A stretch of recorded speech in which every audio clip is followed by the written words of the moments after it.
Bradley Navarro strides to the box, and we are underway.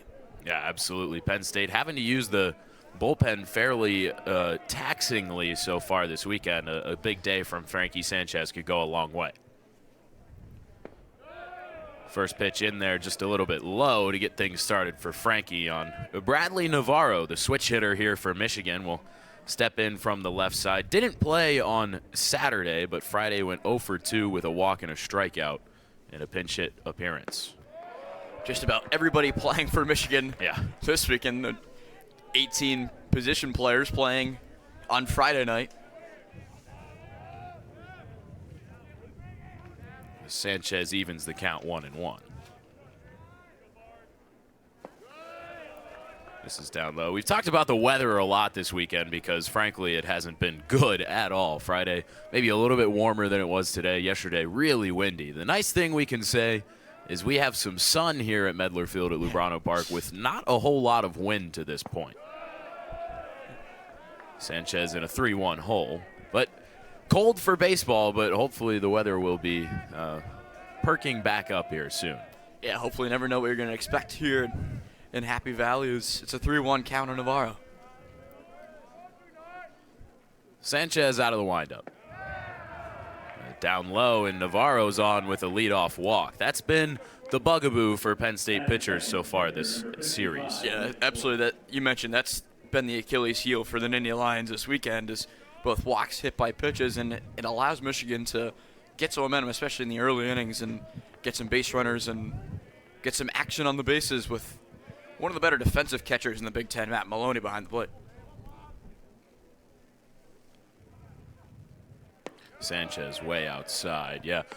Michigan has also ran at a pretty good rate so far in this series, but Maloney cut them down well. Mitch Voigt, the pitcher for Michigan today. An interesting story, of course, is he will be talked about a lot all day, but he leads them in just about every offensive category. Looks at the ball on the outside corner, ahead 2-0. Yeah, Voigt, a talented player, has played in the outfield pretty much all weekend. And today, going to toe the rubber. He did get Big Ten Pitcher of the Week honors earlier this season. Fouls one back. Voigt, in games that he has started on the mound, is just on an absolute tear. I mean, the numbers are great for him anyways. 337 on the year, with came into the weekend third in the Big Ten in doubles. But he has an extra base hit in every single game in which he has started on the mound. Yeah, an absolute threat with his arm, his athleticism in the outfield, and just his bat at the plate. There's really not much this guy can't do. No. And one of the more versatile players that you will find. The head 2-1 against Sanchez here. From the stretch, popped up on the infield. Maloney behind the plate. Makes the grab for the first out of the inning. That's a big first out for Sanchez, getting a dangerous Voigt who will now reset his mindset to go pitch, but really good pitch on the outer half to Voigt, and just able to pop it up, and a good catch by Matt Maloney a couple paces behind home plate. So Sanchez will face Stephen Hrustich, the Northwestern transfer. He was a third-team All-Big Ten selection last year on the weekend, having a pretty good weekend. Sanchez misses outside. Of course, the whole Michigan roster was held hitless through 7 innings on Friday before Hrustich opened that up with a long ground rule double to left field. Went 2 for 4 yesterday as well. A big cut there.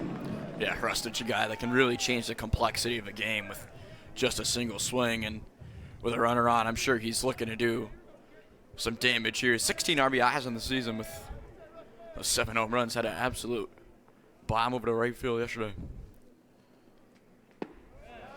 Looks at a strike there. Yeah, he went up to the top row of the bleachers over in right field. He and Colin Priest homers for Michigan yesterday. Priest not in the lineup today because Voigt is pitching and gets rid of the DH spot for Michigan. Priest had been the DH. Hrustich in a 1-2 hole. Off the outside corner. Yeah, Michigan has not only utilized a lot of players this weekend, they're now going to utilize some of their two-way guys. You saw it last night with the closer, Will Rogers, who was outstanding over 3 innings of work for the Wolverines, a 9-out save. Rogers in the on-deck circle right now. Hrustic fouls one off. Yeah, Will Rogers, we talked about it yesterday a lot. Not a combination you see often, a catcher who pitches at a pretty high level. But to come in and get a 9-out save and then the very next day get behind the plate, that's pretty impressive. Yeah, Michigan's definitely got some athletes on this team. Hrustic has raised his batting average a few points here this weekend as Sanchez checks it first once more. Yeah, could you imagine if a guy like Adley Rushman was doing that, or No. JT Realmuto? No, I could not. Hrustic up about 17 points on the average this weekend. He's 3 for 6. Pitch just misses from Sanchez. That looked pretty good. Yeah, it's a really good breaker on the outer half, and really good poise of the plate by the graduate student Hrustic to not swing at it.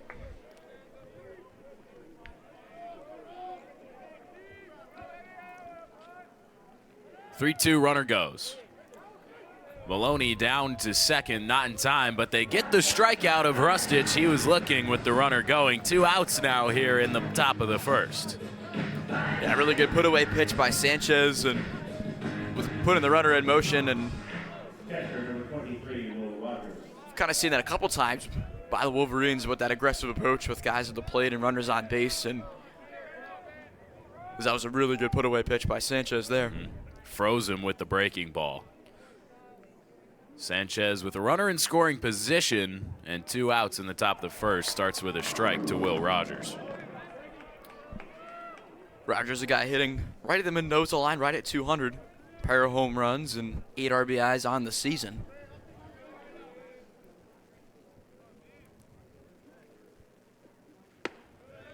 This one high from Sanchez. Rogers followed Tracy Smith over from Arizona State. Smith, obviously, in his second year as the head coach at Michigan. Rogers transferring in has been a really good player for these Wolverines and has had a good series. He went 2 for 5 yesterday with a double, drove in a run. This one popped up toward the right side of the infield. Kyle Hannon over. Under it and makes the catch. So Penn State gets out of the top of the first with no damage thanks to a strikeout from Frankie Sanchez. Penn State baseball student athlete Derek Seats.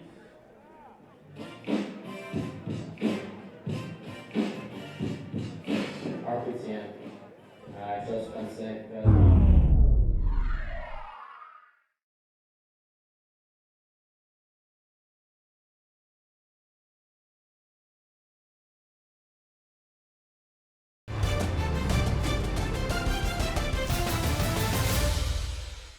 Due to time constraints, we now move ahead in the action. Voigt deals high, 1-0 on Marsh. Yeah, Voigt, last year, one of the better freshmen, not only in the Big Ten, but the entire country. He was all Big Ten selection last year at both third base and relief pitcher. 2023 freshman All-American by D1Baseball.com and Baseball America. Yeah, now he's playing the outfield most of the time, so he is just a really versatile guy. Yeah, that's a real weapon for Tracy Smith, is he's able to put him really wherever he wants and plug and place. Saw Bobby Marsh's numbers there, hitting the ball really well as he chops one foul. Still looking for that first home run on the season, though. Bobby's certainly a guy with some power. A trio of doubles so far this season from the Bellefonte area here in Pennsylvania, real close to home, playing at Penn State. Yeah, Marsh began his collegiate career at Florida Atlantic University. Fouls another one back. Yeah, played fall ball down there, summer ball, fall ball, and then decided to come back home and play for the Nittany Lions. And they sure are glad he made that decision. He's been a really good addition to this roster. Yeah, really good with 2 outs, hitting .364 this season with 2 outs, and a guy that can extend rallies well into innings. Penn State this season as a whole lineup has been great with 2 outs. Voigt spikes a curveball, and Chikansky stays put. A good block by Rogers there. That was about 52 feet to home plate, and just using the chest to keep it keep it in front of him and prevent Jakonski from extending 90 feet. Full count with 2 outs. Jakonski will move on the pitch. Penn State looking to open the scoring in the bottom of the first. Jakonski goes. Bobby Marsh hits it out into center field, left center. AJ Garcia going back. He's not going to get there. Bounces all the way to the wall. Jakonski comes around to score. And Bobby Marsh has the first run of the game thanks to an RBI double with 2 outs in the first. Yeah, that's that perfectly executed inside-out swing by Bobby Marsh. Taking a pitch on the outer half and just driving it to the left center field gap. Garcia trying to show off the range just out of his outstretched reach, and that allows Jakonski, who was running on the pitch, to score pretty easily, and Bobby Marsh will stride into second with his 4th double of the season. 13 RBIs for the sophomore. And here's another guy coming up to the plate that has had a knack for driving in runs this season. Team lead 23 of them for Matt Maloney. It looks at a ball. The junior catcher from Windham, New Hampshire, started his career at Dayton. Hit the ball really well while he was with the Flyers and is now up over 300 again with the Nittany Lions. Yeah, a guy that still developing that power aspect to his game, but man, can he really drive it. A big swing and a miss for him there. Liked what he saw from Voigt. Yeah, Voigt, a guy that's really going to pound the strike zone. He's not going to really overpower you in terms of velocity. Kind of lives in that low 90s fastball neighborhood. And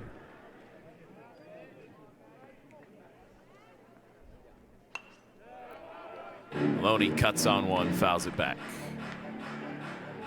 yeah, Maloney, a guy that played with former Michigan Wolverine Stephen Hajars, now with the Cleveland Guardians system, one of the better minor league pitchers. And the Guardians have a real pitching pipeline. They sure do.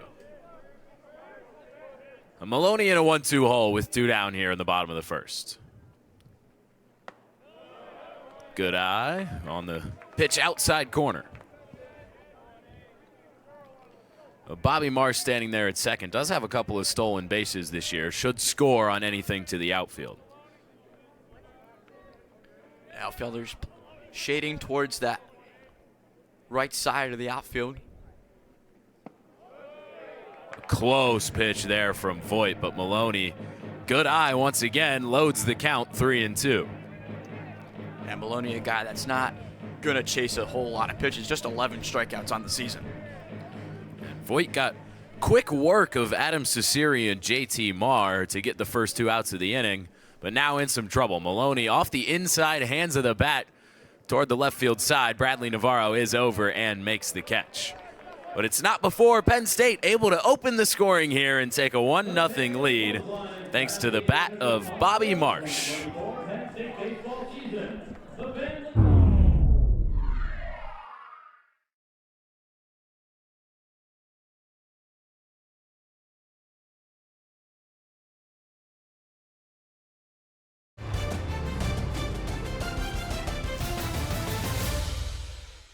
Due to time constraints, we now move ahead in the action. He tried to locate the fastball out there, just missed off the plate a little bit. A home plate umpire, Brian DeBrouwer, back there, not wanting to give him the call. The umpires today for you. First base, Matt Nieder. Second base, Brian Marine. And third base, Brian Peterson. Sanchez from the stretch. Caruso turns on it. Left field, Bobby Marsh going back couple steps. Able to make the play. Trying to tag from second is Staton. He does get up there. So he tags and moves to third on the fly out to left field, bringing the tying run just 90 feet away. Yeah, that's a productive out for Caruso as he's able to drive it out just a couple steps shy of the warning track. As it was another really good throw by Bobby Marsh. I think that's an underrated aspect of his game, is he's got a pretty solid arm in the outfield, and threw it on a couple hops to Molinaro, but that was a pretty close play. Stanton over to third, standing up. Yeah, you don't necessarily think of a guy tagging from second on a fly ball to left field.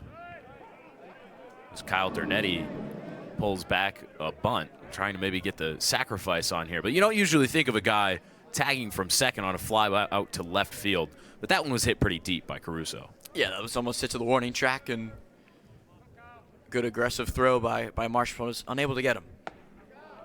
Sanchez just missed that outside corner. Maloney liked the pitch. Yeah, it's a really good spot if you're gonna live there for Sanchez. That's gonna generate a lot of swings and misses and potentially some strike calls from DeBrouwer behind home plate. Kyle Dernetti just 1 for 6 on the weekend. Fouls this one straight back. He did reach twice yesterday and drove in a run. Stole a base as well. Excuse me, he reached 3 times. He had a hit by pitch as well as a walk. Yeah, the bottom of the Wolverines lineup has really been the catalyst for some big innings.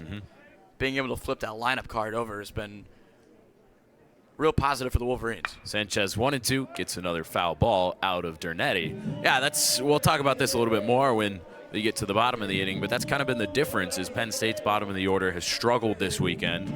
And while Michigan's hasn't exactly been lights out, they have come up in big spots. Yeah, guys like Dernetti and Garcia down in that 7 and that 9 spot again yesterday and today. They've been extremely productive. Dernetti swings and misses at a breaking ball, and Sanchez gets him down on strikes. A big strikeout with the tying run sitting at third base. Yeah, so that's Sanchez's second strikeout of the afternoon and a really good put-away pitch where that breaking ball is a little, swing on the outer half and big second out for Sanchez. Really not a better time for the strikeout with that runner sitting on third, and now a lot of things open up for your defense against Mac Timbrook, who takes a big hack at the first pitch from Sanchez. Yeah, Timbrook, the leadoff hitter yesterday and on Friday, getting slid down to the 8 spot. He was 1 for 6 yesterday. And 0 for 1 with a couple of walks on Friday. So looking for a big swing of the bat. This one topped right into the ground over towards Sanchez. Comes and makes the play to Jakonski at first. The leadoff double gets stranded at third base for Frankie Sanchez. Clean work for him through 2 innings. Penn State leads 1-0. Every Tuesday night is spring for Dollar Dog Night. You can arrive early and bring all your friends. You don't want to miss out on the Dollar Dog fun. Our next Dollar Dog Night is coming up this Tuesday when the Panthers of Penn comes to town.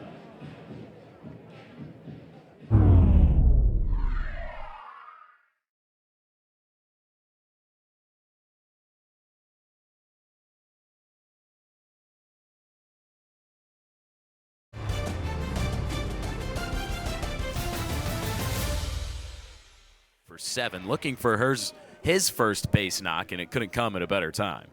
Yeah, Molnar didn't really get a good secondary lead over at third base.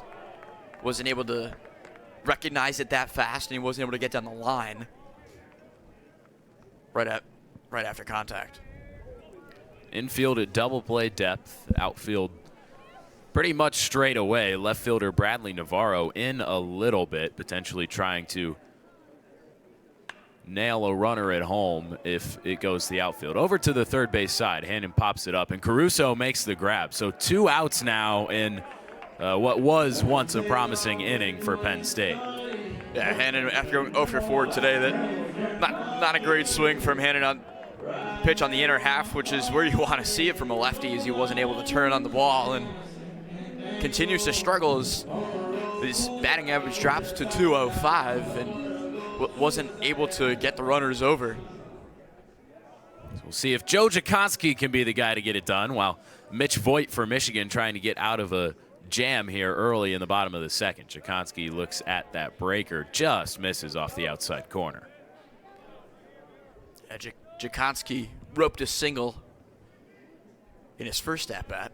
See if he can replicate that here in the bottom of the second inning. Had a couple of really big hits for Penn State so far since transferring in from North Carolina.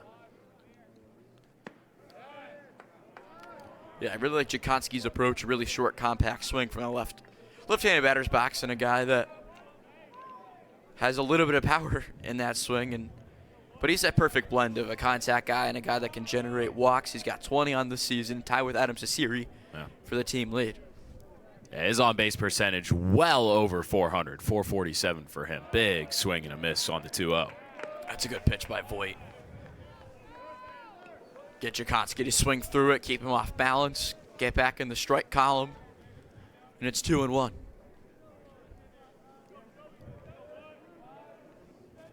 Voigt the stretch. Check swing from Jakonski. Brian Peterson down there at third base said he went, so it's going to be 2-2 on the leadoff man. Yeah, if you're Voigt, I feel like you're in the driver's seat here. You have Jakonski a little off balance. Yeah.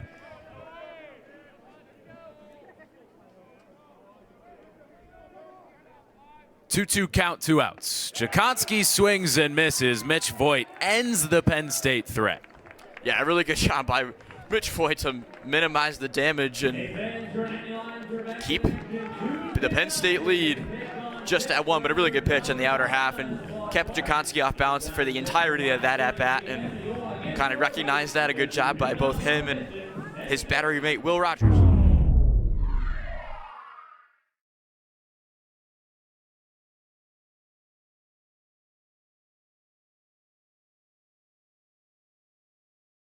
Due to time constraints, we'll move ahead in the action after this commercial break.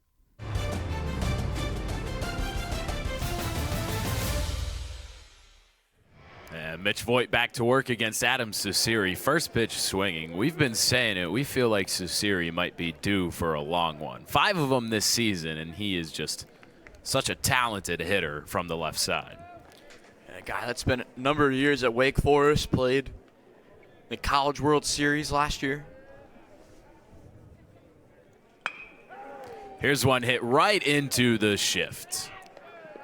Cecere retired for the first out of the bottom of the 3rd inning. Yeah, Cecere has been really robbed by that shift a number of times this weekend.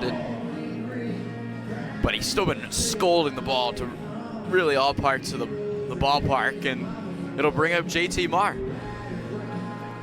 Marr looking to get back into the hit column.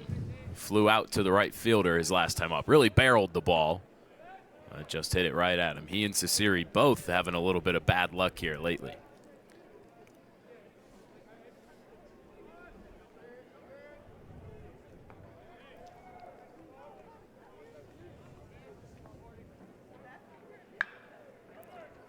Marr just off the inside handle goes foul.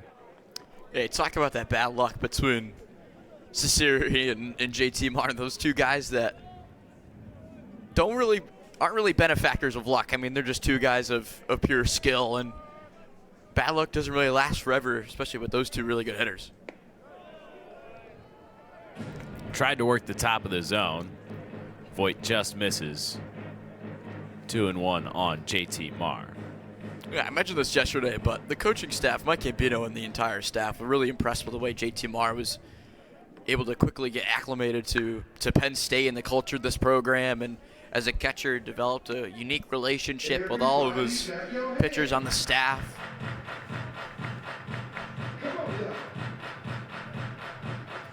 As Horwat continues to get loose for the Nittany Lions down in the bullpen on the right field side. Now wondering if Frankie Sanchez's day might be done through 3 innings. If it is, really fantastic work for the righty for Penn State. Got into a couple of tough spots. Let the leadoff man on in all 3 innings and stranded him on the bases to keep it scoreless for Michigan. Marr, just a little bit of a dribbler off of his foot.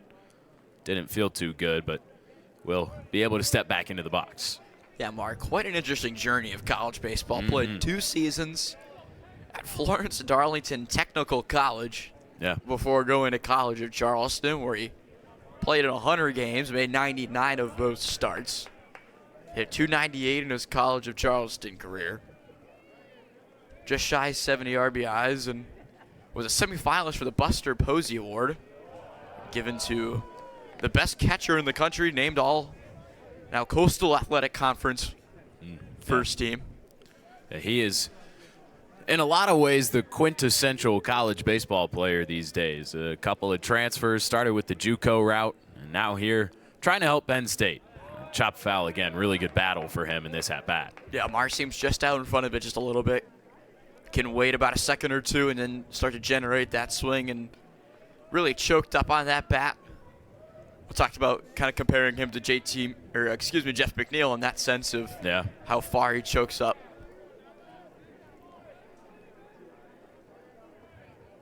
(3-2). Marr spits on it again. He and Voigt doing a pretty good battle here. Yeah, Voigt well over 40 pitches here in the bottom of the 3rd inning, and a guy that can really work deep into games. But if you get that pitch count up, it's going to force Michigan to go to that bullpen that they haven't really used much this weekend. Marr on a line through the right side of the infield. He's got a base hit. Starts that hitting streak back up for him after being held hitless for just the second time yesterday. Good work from JT Marr in a long at-bat. Yeah, and an at-bat that extended 9 pitches, and really good piece of hitting by the catcher, JT Marr, just to drive it into right field between the first base, second base gap. And Bruder, that's probably a good sigh of relief for Marr, as he didn't get a hit yesterday, but I'm sure that approach was, hey, I'm still one of the better hitters in the country. I'm going right at Mitch Voigt. And now one of Penn State's hottest hitters stepping up to the plate in Bobby Marsh. He looks at a striking. You know, the other thing that you got to love about Bobby Marsh, he has an amazing walk-up song.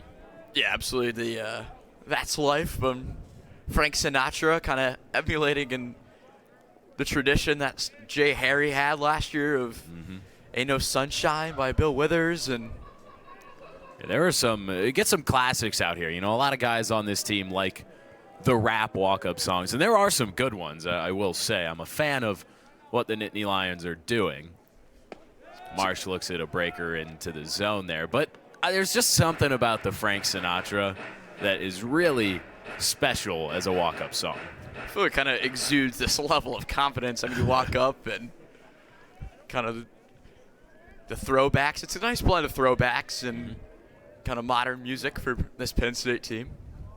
Well, Marsh needs that confidence right now in an 0-2 hole. Swing and a miss. Voigt got him. Well, Sinatra says that's life, and that's a strikeout for Mitch Voigt, and his second of the afternoon, and a really big second out to prevent Penn State from extending its damage. And now with 2 outs, it's Matt Maloney. And Matt Maloney looking to get right. He's popped a lot of balls up. Hit one deep to the warning track yesterday that wound up as a double off of the glove of Mitch Voigt, who was playing right field. As Voigt checks on Marr over there at first. Not much a threat to run is Marr. This could be Voigt's quickest inning of work.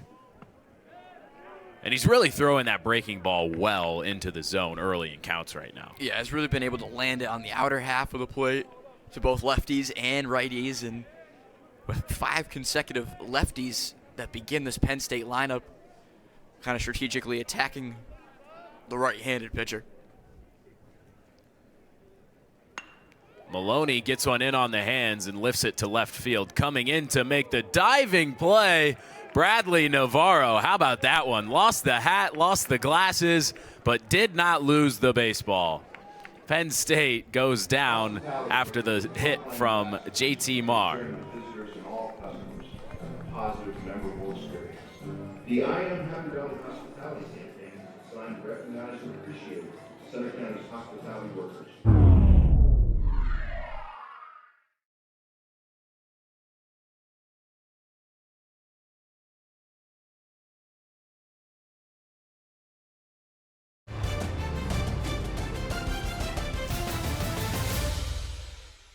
Molinaro raised his batting average 24 points on the weekend to this point. We talked about it.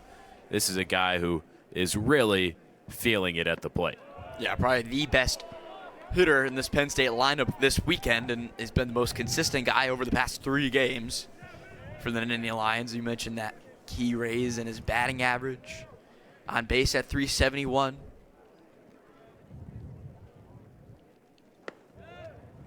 Hasn't walked a ton, just 10 of them to 26 strikeouts. And the key for him as well has been cutting those strikeouts down. Through the first couple weekends of the year, he just was not seeing it very well, striking out way too much, and now starting to get into a rhythm. Yeah, I think part of the point of emphasis with him is being able to attack pitchers early in the count so that he's swinging at strikes early and just completely avoid striking out altogether. Yeah, that's a great point. Just 1 strikeout for him this weekend, but in a 1-2 hole against Mitch Voigt right now. This one lifted high, center field, going pretty deep. Garcia back near the warning track, able to make the grab. Took a little bit of an odd route to that one, but first out of the inning nonetheless. Yeah, between the cold and a little bit of wind, that's going to push every ball in in play, it's kind of hard to drive the ball in comparison to a day that it's warm and maybe the wind's blowing out. That ball definitely could have had a shot. Looked pretty good off the bat, but another good example of Bryce Molinaro finding the barrel and just driving it. Yeah, and the 1-2 count as well, doing a good job to just make contact on it, get a ball in play. Grant Norris, a big swing. He singled his last time up as well, just kind of an inside-out swing off the inside of the bat toward right field. And Norris, the guy batting at 247, but he's got those 4 home runs and 15 RBIs. This one grounded to the right side. Timbrook coming over, charges and makes the play. Pretty easy for Michigan here. 2 quick outs for Mitch Voigt. Kind of needed that after he's worked hard the past couple innings. Yeah, absolutely. He's given up 5 hits already, but just allowed just a single run, and I think that's kind of his MO. He's going to give up hits, but when he's limiting the amount of runs that he's allowed, he's one of the more effective pitchers that this Michigan team has. Nobody really warming up for the Wolverines down in that bullpen. A little bit of stretching from a couple guys, but nothing really substantial. Yeah, if we've learned anything about Tracy Smith this weekend, it's that he is comfortable letting his guys throw. He has only used 4 pitchers in this series between the 2 games, which allows for a bullpen to be really rested today. But Mitch Voigt has thrown over 100 pitches so far this season. He's gone to a complete game. He's gone 8 innings. They're pretty comfortable with him throwing for a while as Taven Kelly starts down 0-2. Yeah, absolutely, and especially on a Sunday where traditionally for most teams where you've kind of taxed your bullpen over the first 2 games, having a guy like this on a Sunday kind of resets. Kelly on the 0-2 count lifts one high to right field, curling toward the bullpen, and a leaping grab into the fence. Steven Hrustich, what a play to end the bottom of the 4th inning.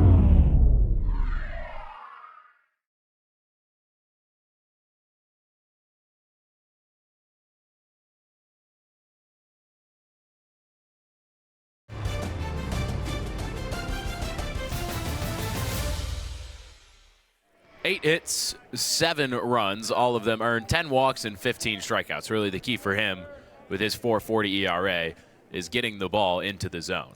Yeah, he's a guy that had a lot of arm side misses on Friday, and he's going to have to limit that today as Penn State holds a slim 1-0 lead.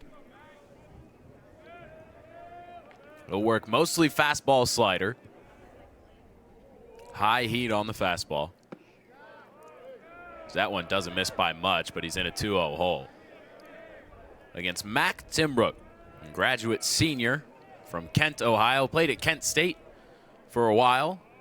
The hometown kid now moving up just a few hours to play in Michigan. And he gets hit by a pitch that is not a good sign for Anthony Steele to put the first guy on. But for 5 straight innings, the leadoff batter has reached for Michigan.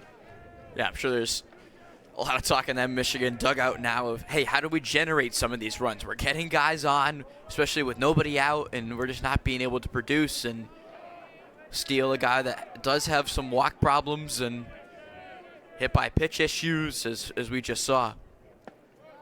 Here he comes back with a strike to A.J. Garcia. And Garcia, a guy who I guess there's not a lot known about him. He's a freshman and has only had 8 at-bats in his career officially, 1 walk. But he's gotten on base. He's done a good job for Michigan turning this lineup over. 375 in those 8 at-bats. Yeah, he's been pretty essential for this Michigan team this weekend, and just been able to just keep generating that offense. He's just kind of swearing around a bunt now. Pops it up, foul, no play for Bryce Molinaro, but probably not going to be able to square again with 2 strikes on him. Yeah, Steele in the driver's seat now. And Steele was one of the better pitchers in any summer league you will find. Pitching the NECBL for the Danbury Westerners. Last summer had a 1.02 ERA in 17 2/3 at 31 strikeouts and 5 saves. It was an NECBL All-Star. Runner goes at first. Timbrook, he's going to get in on defensive indifference as Garcia goes down on a swinging strikeout. That's a really good pitch by Steele and a really good confidence pitch by Steele, kind of throwing one in that lower third. to Garcia, and a guy that's been really difficult to get out and over the course of this weekend, and now there's one out with a runner in scoring position, but that's what we want to see from Steele, is start to generate some outs, and outs quickly. Timbrook, his 5th steal of the season. Smart for him in a situation where you know Steele is just going to try and get the guy at the plate to take off against the lefty. Steele not the quickest delivery to home plate. They got to really unwind that 6'4", 230-pound frame. But that ball really jumps on hitters when it gets to him. It does. He's in a 2-0 hole here. Has not missed by much in either of those 2 pitches. Facing Bradley Navarro. 1 for 1 today. Excuse me, 0 for 1 today. Walked. And grounded out to Joe Jakotsky unassisted at first base. Steele way behind 3-0. I'm not thinking the bat comes off the shoulder here. Yeah, probably taking all the way if you're Navarro. He does. It's a fastball right down the pipe. And maybe the mindset for Steele just has to be, I have a really good fastball. I'm just going to throw it down the pipe and make him hit it. Yeah, absolutely. And I think where his fastball can really set up his off-speed, that slider really wipe out pitch, especially with 2 strikes. Here the fastball again lifted high into the air. Sasiri coming in near the line. Makes the grab. Timbrook gonna try and tag from second. And thinks better of that decision because Sasiri's arm is an absolute cannon out there. So Timbrook stays at second base. Yeah, that was an absolute howitzer from right field to the third base. That throw would have been right on the money. Small narrow at third base would have been a really easy tag. Could have just gotten the feet if he was going to tag, but smartly kind of just dekes about halfway down the line between second and third. See the replay. That throw from Sasiri was on the money. So probably a good decision for Timbrook to stay at second base. Steele has 2 outs in the top of the 5th. He faces Mitch Voigt. Starts him with a really good slider that just missed on the outer half, but this is power on power here between Voigt and Steele. 2 really big, powerful guys, a lot of power. Power arm on the mound, power bat at the plate. One of the more exciting matchups I think we've seen this weekend. For sure. These are 2 young guys who are just really talented as Steele misses in the dirt. Voigt has struggled this weekend. He went 2 for 5 with a double yesterday, but on Friday 0 for 3, and today 0 for 2 with a strikeout. Yeah, but he's a guy that still hitting well above 300, and trio of home runs can really drive it whenever he wants. A swing and a miss here. Voigt, we also said in the games that he has started on the mound, has an extra base hit in every single one of them. So if he wants to keep that trend going, has some work to do today. Steele comes to the plate, lined off to the right side, ends up in the stands. What a play. Fan out there in the right field box, one-handed grab. That's good stuff from the Penn State faithful out there. That's a heck of a grab in the stands. Not easy to grab him, especially with one hand. Yeah, he's wearing the winter gloves, so take the sting out of it a little bit. Here, Mitch Voigt lines one to center field, but it is right at Taven Kelly. 5 innings down. The leadoff man has reached every single time, followed by 3 straight outs for the Penn State staff. Good work for Anthony Steele as the Nittany Lions maintain a 1-0 lead.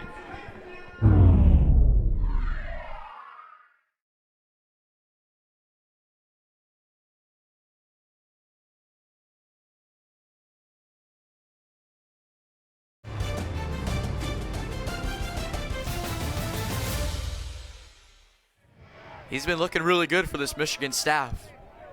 Yeah, at 65 pitches, definitely not going to be any concern at all for Tracy Smith. He's going to let Voigt work deep in this one as he starts Hannon with a strike. I feel like that breaking ball, as you just saw from Mitch Voigt, has gotten better and better over the course of this game. He's really been pinpointing it for strikes early in the count. He's attacking guys when he needs to, and Hannon's a guy that's looking to get out of a pretty big slump. Swing and a miss on another really good breaking ball. The key for Voigt is he's been able to use it early in counts, Yep. which we saw early in the day. A guy like Adam Sasiri and JT Marr and Bobby Marsh, they were trying to get on Voigt early in the count. They were sitting on his fastball, and Voigt has done a great job of mixing in that breaking ball to keep hitters off balance. As that one looks like it caught the catcher Rogers up high. Kind of just taking a walk now. Hannon will take a couple steps away from the batter's boxes. Home plate umpire DeBrouwer making sure his catcher is okay. But Kyle Hannon, a guy that likes to elevate his swing, is a big guy on launch angle and generating a lot of power. But that comes with a lot of swing and miss issues, as we see perennially now in Major League Baseball, as guys kind of on that uppercut kind of swing to generate more power, more loft and more backspin on the ball, which generates more power. And Hannon's a guy that likes to do that. Yeah, Hannon has struggled with popping the ball up this weekend too. Yeah. Yeah, that's the downside of it. You're either going to strike out, or if you don't hit the sweet spot, you don't find the barrel, you're just going to pop it up. Does well to lay off of that one high above the zone. And Hannon's a guy, too. He does have, 12 walks with 15 strikeouts, but when he is on base, he's just an absolute threat. He's got 10 steals, 10 for 12. So he's a guy that doesn't get thrown out much. Chops this one foul. Yeah, the problem, though, is he hasn't been on base yet this weekend. Yeah. 0 for 7 coming into the day, and another 0 for 1 so far here in this one. Trying to get a rally started in the bottom of the 5th for Penn State. The stretch from Voigt. Right back at him and into the shift. Dernetti playing right behind second base there. Able to get Hannon at first base. That one really is some bad luck. Yeah, so that ball was scolded right at the shortstop, Dernetti. And I got to give credit to this Michigan, defensive pre-scout. They have been right in place where Penn State's going to hit it. You see Adam Ciceri, who's now comes on deck, and he's hitting in the shift multiple times. That ball was right back up the middle and through, and really good job by the shortstop being in the right place at the right time, and takes away a hit from Kyle Hannon, who really could have used a hit for his confidence there. His average goes down to 203, but a guy hitting 275, Joe Jakonski at the plate. Jakonski has been rock solid this weekend. Already a single today to go along with a strikeout. The lefty tries to go the other way. It's Dernetti again on one hop. And retires Jakonski. He's faced 2 up, 2 down here in the bottom of the 5th. Yeah, Dernetti, one of the better defensive shortstops in the Big Ten. He just looked really confident. Every time a ball is hit right in his direction, he's going to make a really good play. I got a belt high hop, fielded it cleanly, and just really nice throw over to first base, and 2 really fast outs in this bottom of the 5th inning. Yeah, and speaking of, comparing around the Big Ten, Ciceri gets under one. Maybe we'll get to this a little bit later. High pop fly for Garcia. He did not see it right away, battling the sun. A little bit of a sigh of relief as he finally does make the catch. And it's 1-2-3 for Michigan in the bottom of the 5th. So we'll get to the Big Ten out-of-town scoreboard when we come back. Nittany Lions fans join us post-game every Saturday for autographs after the game and collect all this season's graded cards. Join us Saturday, April 6th.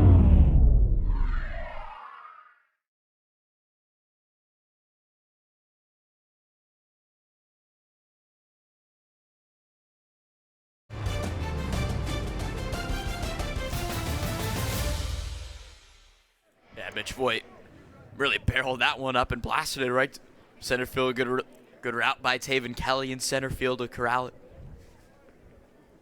And he'll face Hrustich right now, who has a home run on the weekend, a double as well. Ton of power in the bat. We talked about the out-of-town Big Ten scoreboard as Hrustich swings and misses. Not every team in the Big Ten has started conference play, but those that have, 6 of them, all 3 series were split between game 1 and 2. So the team that won Friday, none of them won on Saturday. Of course, Penn State one of those, but Maryland and Michigan State split, Purdue and Iowa split, and Indiana and Illinois split. So a lot of standings deciders here on this Sunday earlier in the season as Hrustich hits a major league pop fly out to Kelly. They makes the grab and records the first out of the inning. Yeah, going around that scoreboard. Iowa leading Purdue in West Lafayette 5-2 in the top of the 5th inning. Northwestern leading McNeese 1-0. Georgetown trails Ohio State 2-0 in Columbus. Illinois taking it to Indiana 12-0 in the bottom of the 3rd in Bloomington. Maryland and Michigan State knotted at ones in the top of the 6th. UConn leads Rutgers in the top of the 2nd 1-0. Minnesota and Nebraska still to play later today. So a lot of good stuff around the Big Ten right now. This could be a fun league this year. This one lined right at Molinaro at third, who makes the play, falling to his knees. 2 quick outs for Anthony Steele, a great sign for him. Yeah, and after yesterday was an adventure for Molinaro. He got drilled in the shin. He wasn't able to make a couple diving plays. The balls that got past him yesterday. It's a really good redemption play going to his left. A little crouch catch for Molinaro. And you talked about Anthony Steele, 2 really fast outs. That's what you want to see as he's in his 2nd inning of work. Yeah, Steele as well. This is his 2nd appearance this weekend, but he came in on Friday and was unable to record an out. So seeing him right now, getting into that groove is important. Last weekend against UMass Lowell as well, he worked 3 walks. So seeing him be able to get into the zone with the fastball, and he's working the slider well as well today. As we've got a quick stoppage here. Michigan third base coach ran into the dugout to chat with Dylan Staton, who comes to the plate. He's got a double today, really deep to left center field to go along with a strikeout. Yeah, going back to what you were just talking about with Steele being able to land his slider, that's his out pitch, especially with 2 strikes. But if he's able to mix it in early in counts, it really keeps hitters off balance of, hey, what's coming later in the count? It keeps guys just mentally off balance of what his pitch sequence could be.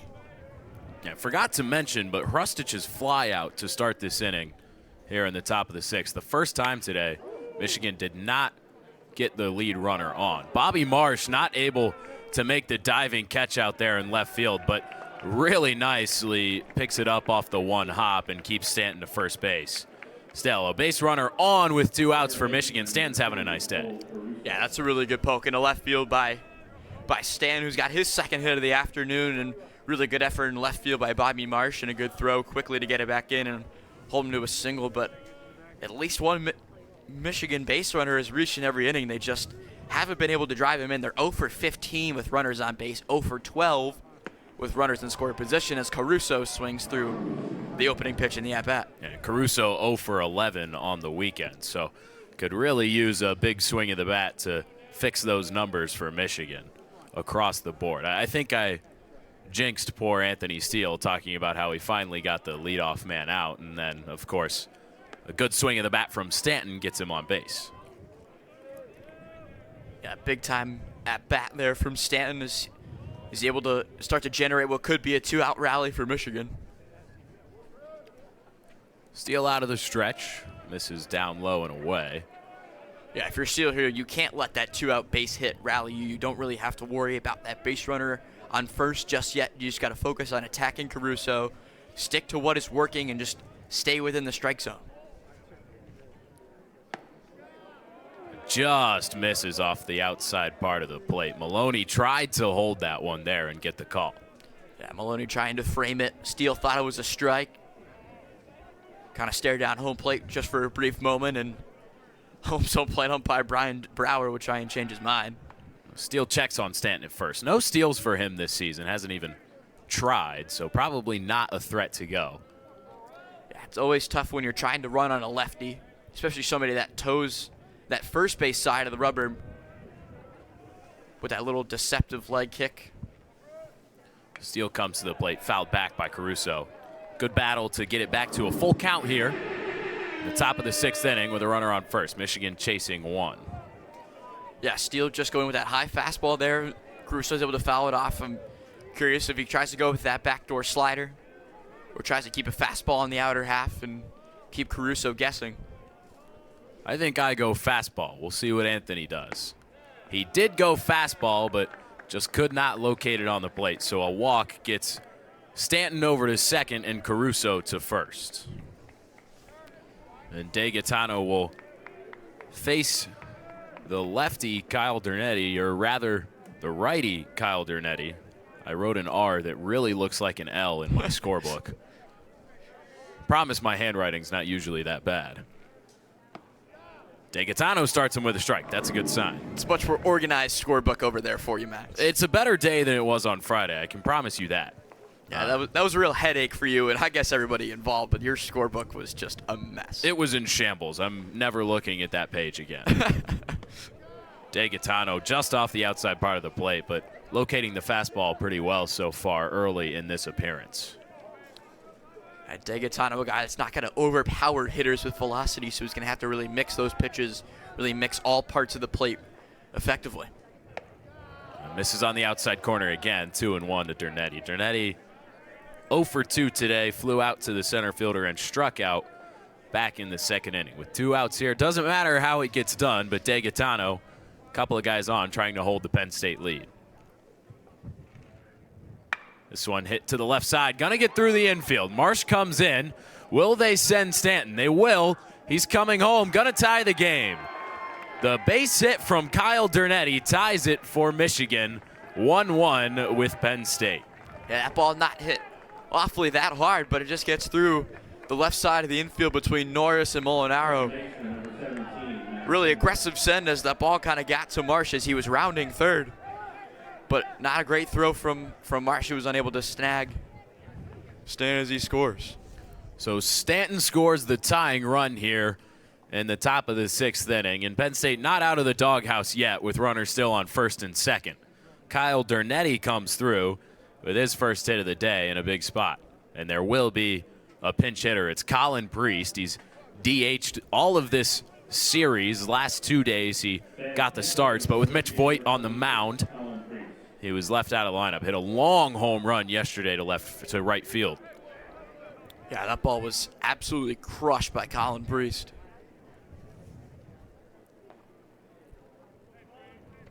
And maybe an interesting decision as well for head coach Tracy Smith, because Mac Timbrook is also a lefty and has played second base in every game this season for Michigan. So Priest coming in, gonna have to make some defensive switches. Just wanted the bat with a little bit more slug to try and push that guy from second base across. Yeah, now it gives Penn State a different look, gives DeGaetano a different guy to face. DeGaetano back in there with a strike. I think bringing in Priest in this situation is probably the right call, because a guy that's hitting, 85 points higher than Mac Timbrook, that a guy that hasn't really hit the ball that well this weekend, and a guy that can really drive the ball, start to generate some runs. And that's dialed in there for the second strike. Now, I'm usually of the opinion that when you're a pinch hitter off of the bench, you want to try and get a good hack in there early in the count. But now, Priest falls behind DeGaetano 1-2. Opens up the arsenal with 2 outs here. Swing and a miss. DeGaetano gets the pinch hitter Priest on strikes, but not before Michigan ties the game at 1.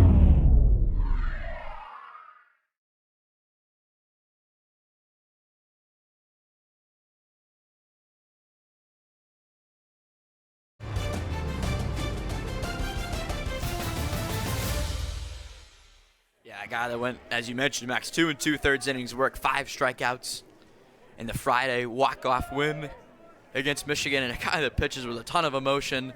We saw that on Friday, coming off the mound, yelling and screaming, and just a really exciting young arm for this Penn State team. Really brought that ERA down from 6.75 to 4.82. He's probably one of the most promising guys on this Penn State pitching staff as he starts down 2-0 to A.J. Garcia. He'll have 9-1-2 from the Wolverines. Garcia on base once with a single and a strikeout. Yeah, he gave up a trio of runs over an inning of work against St. Bonaventure in the midweek on Tuesdays. He rifles in a strike, but really a good bounce-back effort on Friday. Really like what I see from him, and he's able to blend the fastball, the breaking ball, that big, tall right-hander. Garcia squares to bunt. This one is done really well. They're not going to have a play.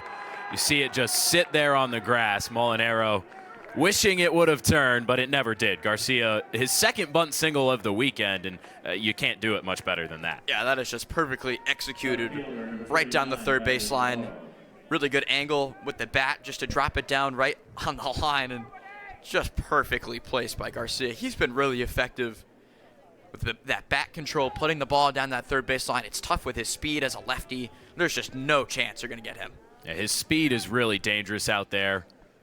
And now Perkowski hits Navarro. He's in a little bit of trouble getting the first two batters on. Yeah, now you can see he's a little bit physically frustrated on the mound. That's just an unlucky base hit. That bunt single. Now he hits a batter. You can see he's just not himself right now. He's a little frustrated now. He's just got to be able to bounce back, get to what was working back on Friday, which was just throwing strikes early in the count. But 2 men on and nobody out, and it's Mitch Voigt. Yeah, the thing that really pops off the page for Perkowski is 13 strikeouts and 9 1/3 innings pitched. He's doing really well at punching guys out with only 5 walks, but the hit by pitch there, and with 2 guys on, facing a dangerous hitter. Yeah, a guy that hasn't really done too much damage this entire weekend, but Michigan 1 for 17 with runners on base, just hitting .059. 1 for 14 with runners in scoring position, and runner on second and nobody out. Now, Voigt looks at one off the inside corner. You're exactly right, Tyler. This has been a Michigan team that entered the weekend with the worst batting average in the Big Ten. They're missing one of their biggest bats in the middle of the lineup, Jonathan Kim. Looking for something here, a timely hit, as Perkowski falls behind 2-1. Yeah, Jonathan Kim, one of the better hitters in the Big Ten, and a guy that hits for a decent bit of power, really good contact guy, the guy that can continue to pass the baton. Voigt fouls another one off, evens the count. Voigt today 0 for 3, looking for a big swing of the bat to help himself out on the other side because he's pitched really well. Yeah, can really be his own offense, so to speak, with just one swing of the bat. A couple of those two-way guys on this Michigan roster. Perkowski the stretch. Off the handle, and that one's going to fall in front of Adam Cecere. Here comes Garcia rounding third. They're going to keep him there. They know the scouting report. That arm is big for Cecere. The bases are juiced for Michigan. Yeah, good piece of hitting. In on the hand, still able to drive it to the opposite field. Drops a couple bounces in front of Adam Cecere in right field, and Michigan is threatening against the freshman righty. It's Stephen Hrustich, who's another big power bat in this Michigan lineup. You get a string of righties here for Perkowski as David Lee warms in the bullpen, but even with the righty-on-righty matchup, not the guys you want to face because Voigt and Hrustich are dangerous. Now, Will Perkowski responsible for the runners on right now because was unfortunately not able to record an out in his second appearance this weekend. David Lee going to face the 3-hitter Stephen Hrustich. Nice breaking ball, gets Hrustich to wave at it. Yeah, Hrustich, a guy that likes to chase a lot of pitches. He's got 18 strikeouts here in 2024, but that .633 slugging percentage is quite lethal. This one popped foul, and you can't ask for a better start for Lee to get ahead 0-2 against Hrustich. Yeah, these are situations where David Lee can really thrive. A guy that pitches with high energy, high emotion. Goes fastball, slider, curveball, changeup, and I'd expect one of those breaking balls here. He did, hung it a little bit, maybe lucky that Hrustich only fouled it off. Yeah, David Lee with a hitters hitting .257 with runners on against David Lee. Lee working out of that stretch on the first base side of the rubber. The 0-2. Tried to get the outside corner, won't get the call from Brian DeBrouwer behind home plate. Yeah, it's a really good pitch. I like that spot on the outer half, try to be able to get Hrustich to chase. An 0-2 count pressure moment for both Hrustich and David Lee. Outfield straightaway, infield at double play depth. Missed outside. Maloney does nicely to snag that one. Yeah, Maloney trying to deke. Runner on third, it's Garcia. Navarro over on second, Voigt over on first. So now you get into a little bit of a situation. You're 2-2. You're flexibility has gone down. And now 3-2 as he misses again with the slider. Yeah, David Lee, you just got to be able to bounce back here. You lose Hrustic. Now the count moves full. I think you got to go with your best put-away pitch. You go with the breaker here? Yeah, got to be able to locate it on the outer half. He did. It's lined over the head of Molinaro at third base. 1 run is going to score. They're going to send Navarro home. He's got plenty of time. And it is a 2 RBI double for Steven Hrustic. Michigan takes a 3-1 lead. Yeah, Michigan struggling at moments in this series to generate runs at key opportunities, and Hrustic there drives it down the third base line, lofts it over the head of Bryce Molinaro. He gets a pitch right over the middle half, wasn't able to spin that breaker to the outer half and try and generate a swing and miss, but a good piece of hitting by Steven Hrustic. Was able just to drive the ball, take what he's given, and now in a key spot, Michigan has a lead here in the top of the 7th. Yeah, if anybody was going to break that curse with runners on, it seemed like it was going to be Hrustic, who has his 3rd extra base hit of the weekend, 1 in every game. Yeah, Hrustic, one of the more consistent hitters in this Michigan lineup this weekend. Hasn't really been, a pertinent theme throughout this lineup, but Hrustic, a guy that's done a lot of damage against Penn State this weekend. You have Hrustic and Voit at the top that have done a decent bit of damage. You have Stan in the middle that he's been able to produce. Garcia has been a guy that started a lot of rallies at the bottom of the lineup for Michigan. This is a team that has put together a lot of resilient professional at-bats. A big swing and a miss from Will Rogers. David Lee comes back with the breaking ball. Infield playing at the edge of the grass now with nobody on first base, trying to nab that lead runner at home. It's Hrustic at second and Mitch Voit at third. Fouled off by Rogers. Yeah, you were kind of mentioning it. Infield in now for Penn State, trying to cut down any attempt of Mitch Voit, the starting pitcher for Michigan, from scoring. It's Connor Throneberry in the bullpen for Penn State, but that's got to give a lot of confidence to Voit, who stands over at third. He's been pitching really well. He's had 5 consecutive scoreless innings for Michigan, and now he's going to be able to go back out there in the bottom of the 7th when we get there with a lead.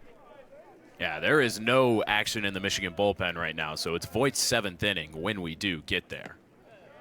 David Lee misses outside, and he's worked back-to-back full counts against Hrustic and Rogers. Yeah, with righties in the box, David Lee has kind of struggled. He's pulling the ball. He's not being able to get on top of it. Kind of missing far and away to those righties.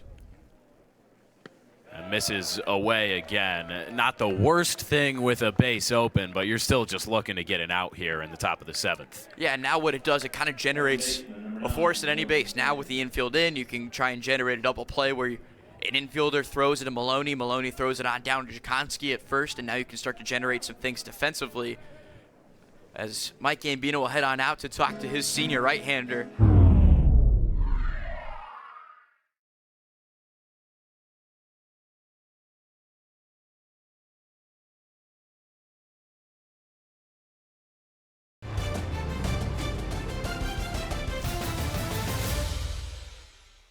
Yeah, 2 pitchers used in this inning for Penn State, and there have been no outs recorded. Will Perkowski and David Lee unable to get the job done, so it's Throneberry's turn now.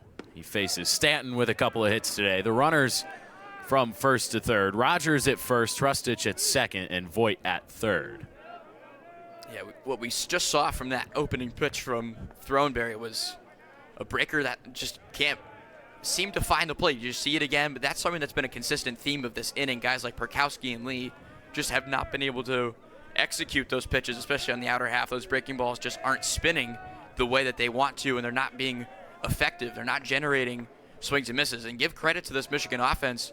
They're not chasing, as that pitch just misses on the outer half, but 3-0 count. This is a dangerous spot.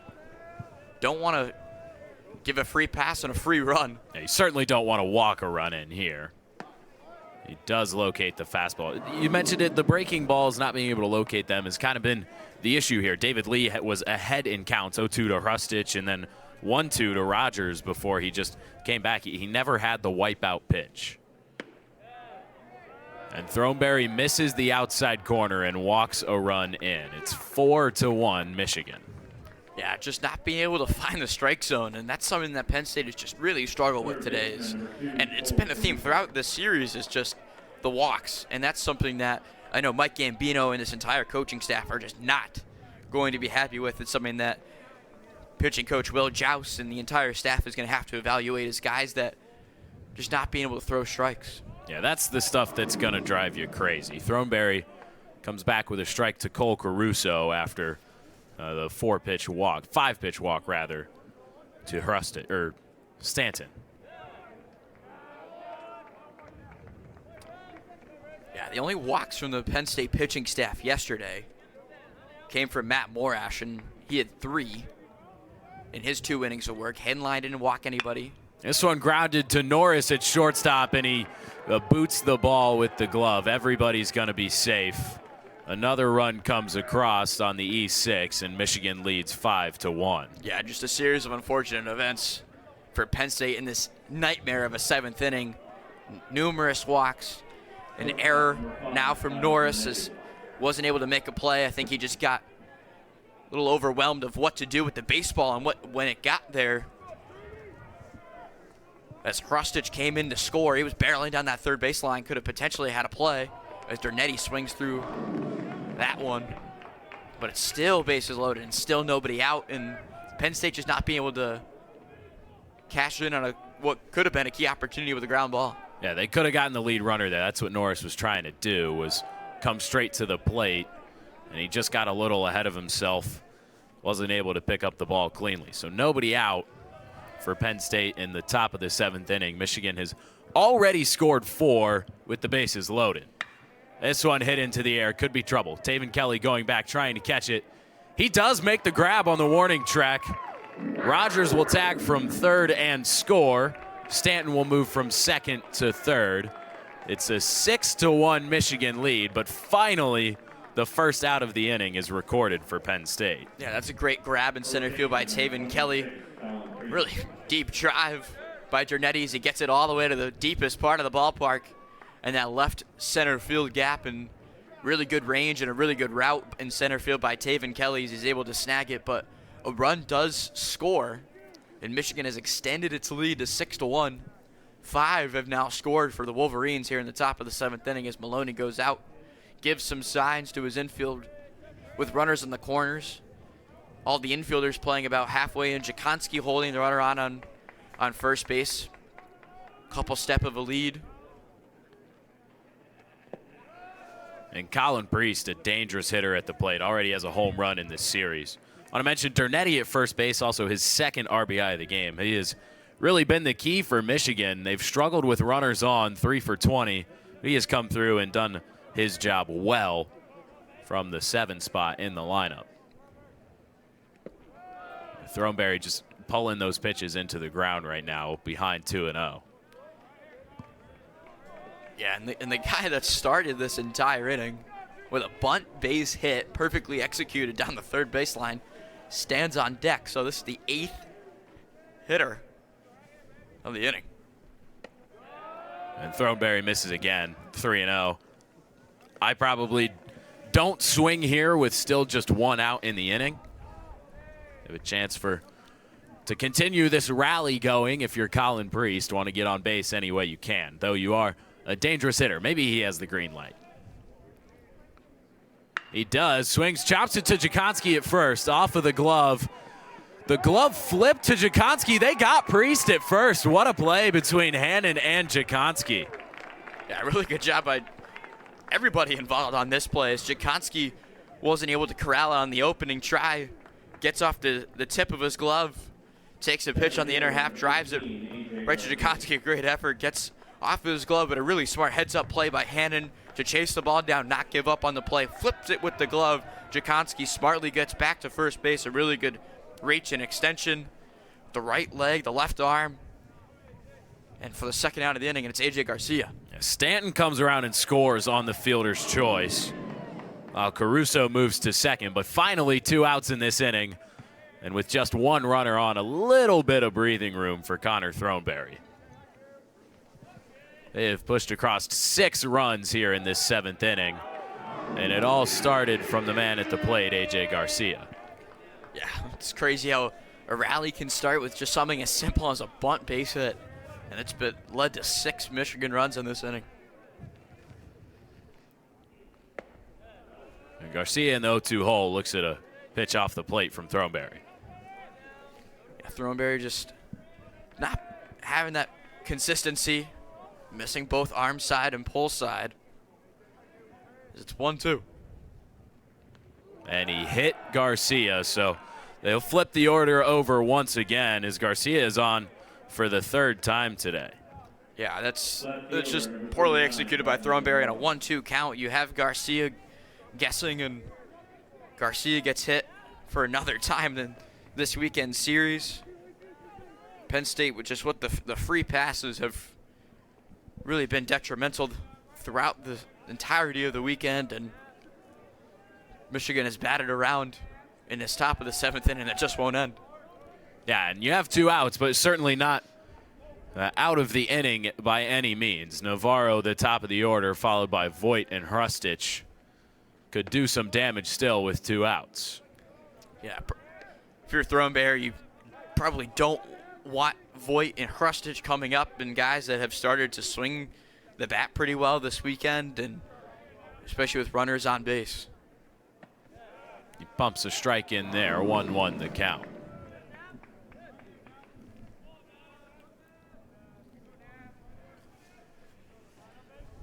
Ben DeMel is throwing in the bullpen for Penn State, but this should be Throneberry's inning to finish. They could use a few more outs still because it is only the 7th inning. DeMel and Throneberry will have some pressure to finish the last couple of innings. Navarro fouls one back. Yeah, Penn State, 3 different pitchers in this top of the 7th inning. Gotta wonder if Chick DeGaetano could have started the 7th inning. The 11th batter of the inning up right now. It's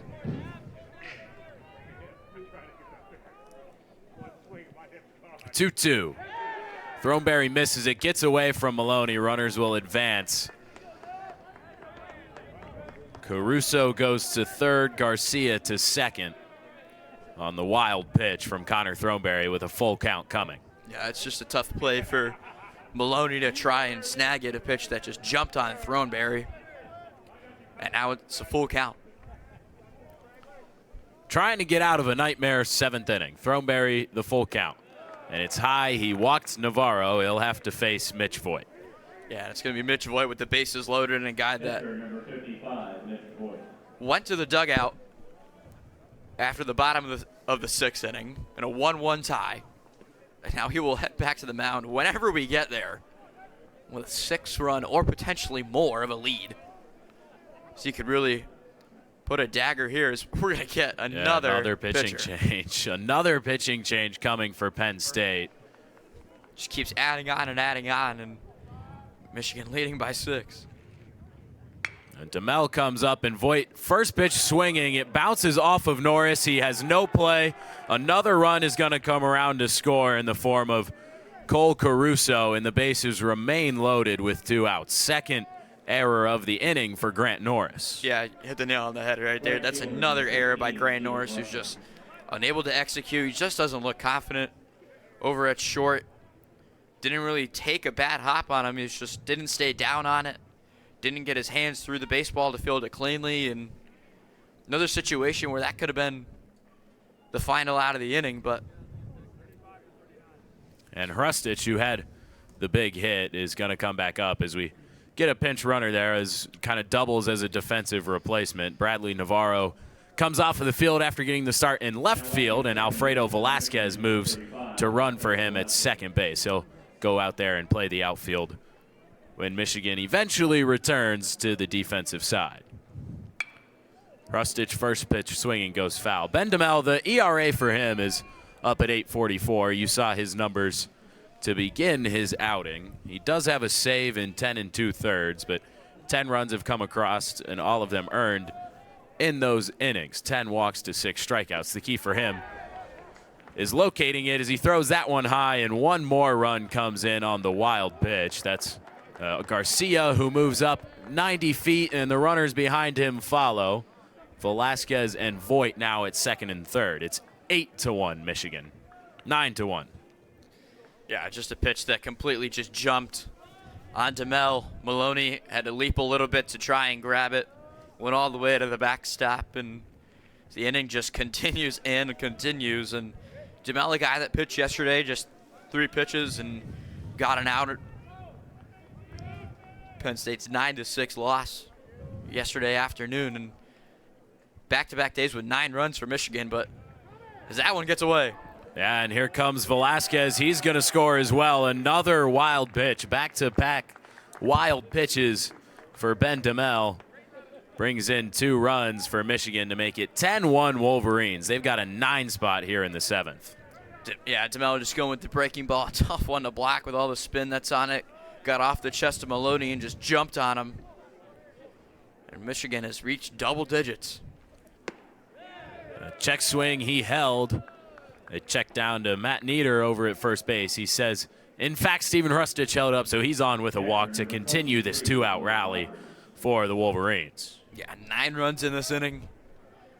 Number of walks. Just keeps ballooning on Penn State in this inning. DeMel will now try to get Rogers out, the 14th batter of this top of the 7th inning. He starts him with a ball. Mitch Voigt sitting over there at third base. Stephen Rustich at first. Swinging a foul back off of the mask of Maloney. He looks to be okay. This is a Michigan team. You go back through the historical series against Penn State. Scored double-digit runs in 6 of the last 10 matchups. DeMel, a big curveball in there for a strike. Go back to 2018. Michigan won 19-5, 14-2. The last 3 of the last 4 games, have all been double-digit runs for Michigan. And they have 10, win 9 in this top of the 7th inning. And DeMel misses with that curveball. This is a Michigan team that Penn State had not beaten since the 2021 season. Got it on a walk-off Friday night and then couldn't complete the comeback last night. Going to have a lot of work to do here late in the ball game if it wants to come back from this one. Rogers pops one up to the right side. In comes Cecere. He makes the grab and finally ends the top of the 7th inning. Michigan sends 14 batters to the plate and scores 9 runs. They have just 8 hits with a 10-1 lead. Couple of Penn State errors helped them out. And it is still the middle of the 7th inning, which means it's time to get up, stretch it out, and sing along with Take Me Out to the Ball Game.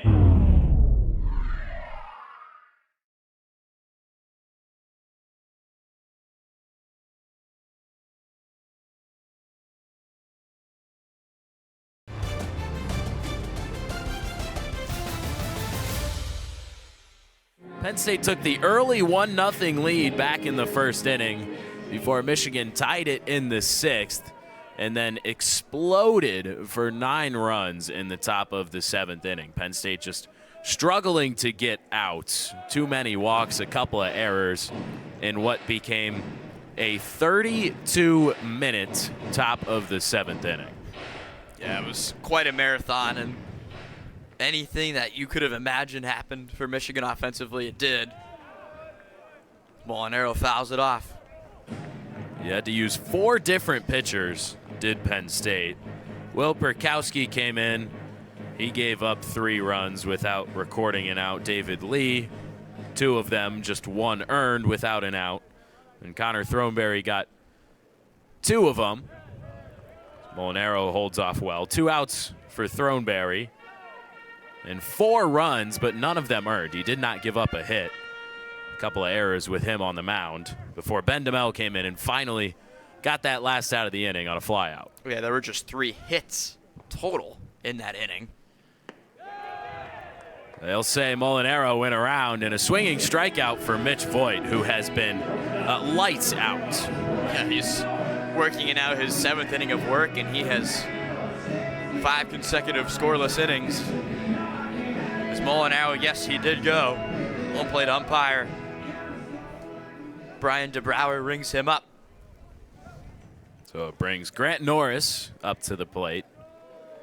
He had the 2 errors back in the top of the 7th, but he could really come back and get right with a big hit here. Yeah, if you're Penn State, you're just looking for a spark, just trying to generate some offense. You still got 3 more chances, 2 after this inning, to get back into it. That pitch high and in on Norris. Tyler, are you a little surprised to see Mitch Voigt still out there pitching after such a long top of the 7th?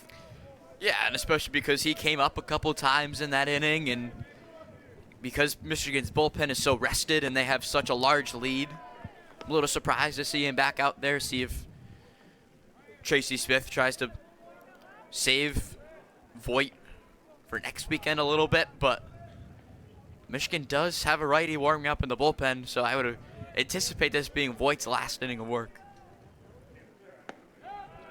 That one on the outside corner. Yeah, double barrel action for Penn State as well. Get you those names when we can.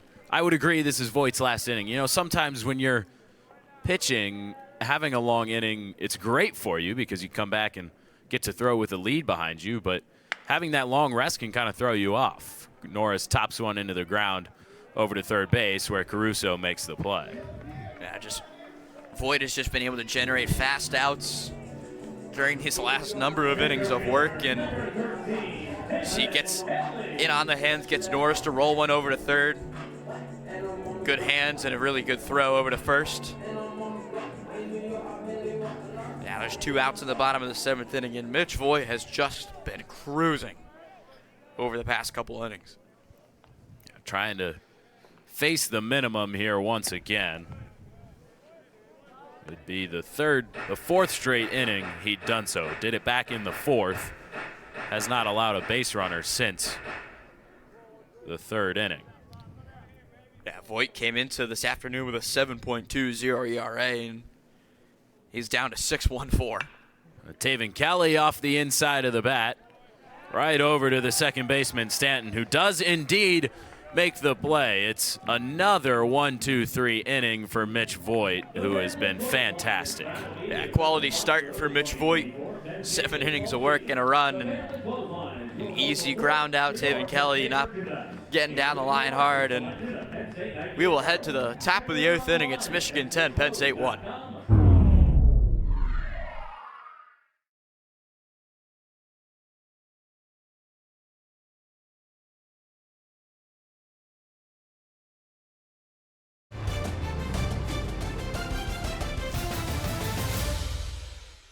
Change-up and a cutter.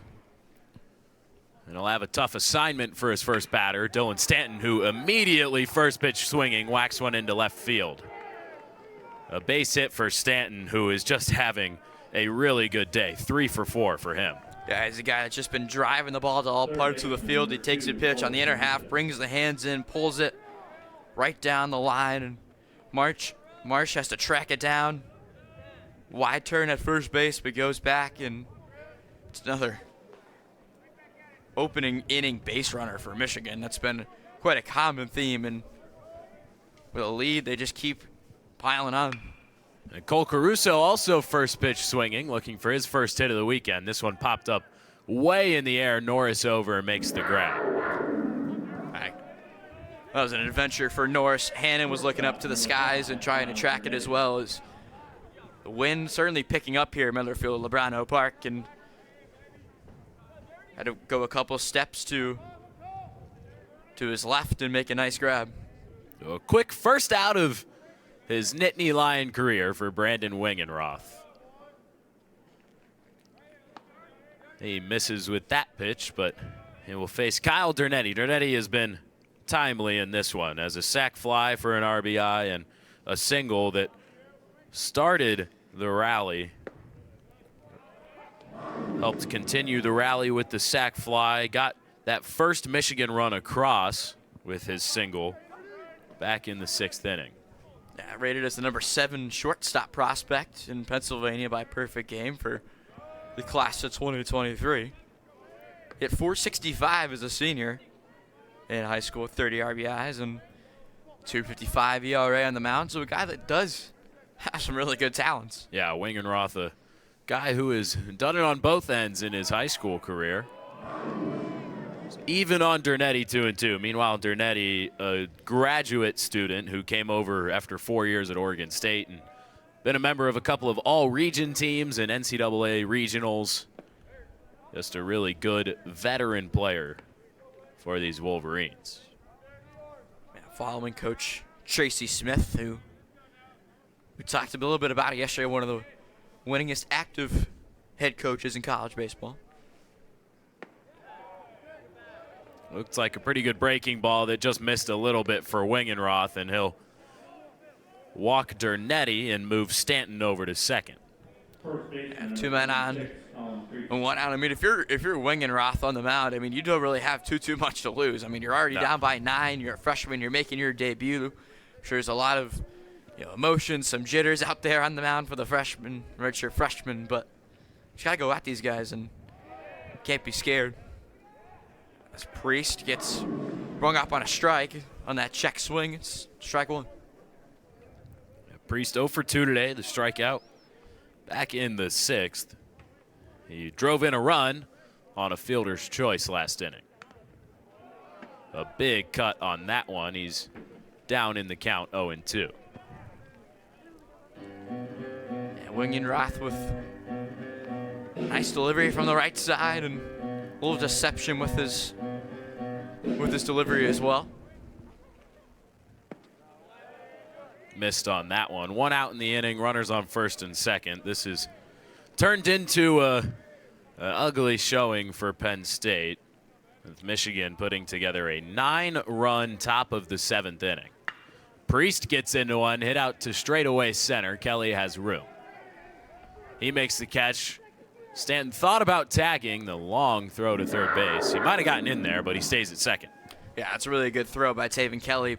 Penn State with some really good defensive arms in center with Kelly and in right with Adam Ceciri, but that'll be 2 outs for a guy that just continues to produce all weekend. It's the freshman A.J. Garcia, who has a pair of hits today, got hit by a pitch in the 7th in his second at-bat of that inning. He started that 9-run rally in the top of the 7th with a perfectly placed bunt down the third baseline. That was just sandwiched between the dirt, the foul line, and the grass. It was just perfectly placed.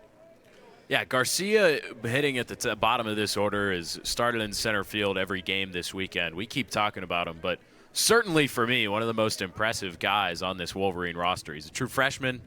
He's come in here and played some really good baseball. Made a couple of nice plays in center field, battling the sun, and has done just a phenomenal job of something we talk about all the time, turning the lineup over from 9-1. Yeah, Garcia is one of 19 freshmen on this Michigan roster. It's the 30th ranked recruiting class per perfect game, and these freshmen and these sophomores between guys like Voigt and Kurt Barr, who started yesterday, like this young core has just been really solid all weekend for this Michigan team. Garcia pops one up.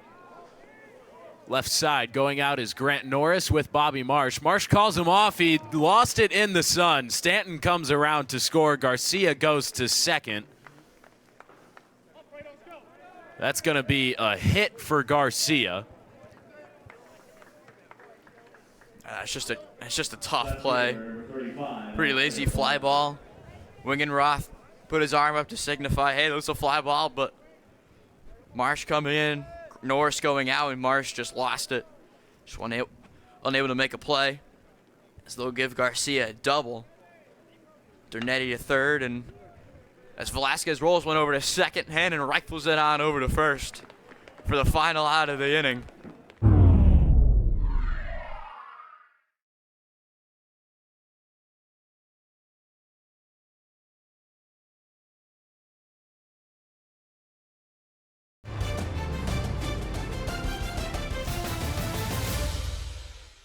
Due to time constraints, we now move ahead in the action. Either way, look out over there. Scott Loizo, third base coach. Jakonski hitting .271 on the year. Number of hits in this weekend series. He's been one of the better Penn State hitters. They trail by 10.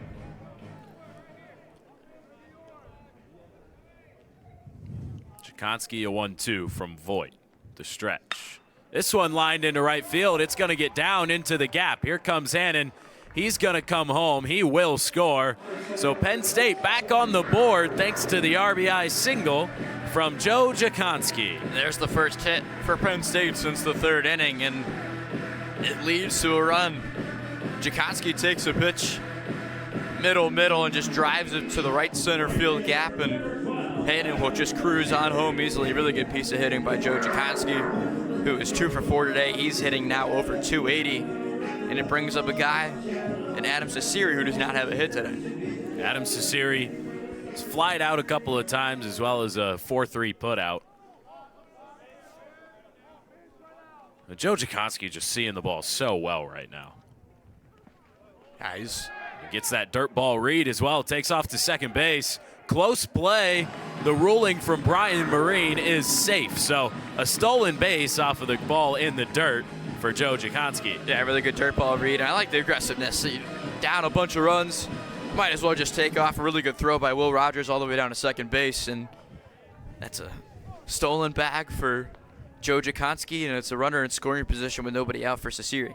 Yeah, with this kind of deficit, you don't have to necessarily change your mindset. Go out there and play baseball the way that you would usually play baseball. Go up there, if you're Joe Jakonski, get that hit out into just lacing a ball to right center field, not worrying about a home run or anything. And here you see the dirt ball read, and go get that stolen base, one at a time. Yeah, you're not going to get it all back on one swing of the bat, and you just got to piece together at bat after at bat and focus on the things that you can control, which is starting to generate some runs. Cecere, a 2-1 hitter's count against Voigt. Looks at another strike. That's a good pitch by Voigt. On the outer half to Cecere. 0 for 3 today, a pair of flyouts and a ground out. He's pretty upset with himself after the last flyout. 2-2. Cecere's swing and a miss. He's 0 for 4 today as Voigt gets one of the most dangerous hitters in this Penn State lineup. JT Meyer will now come up for Penn State.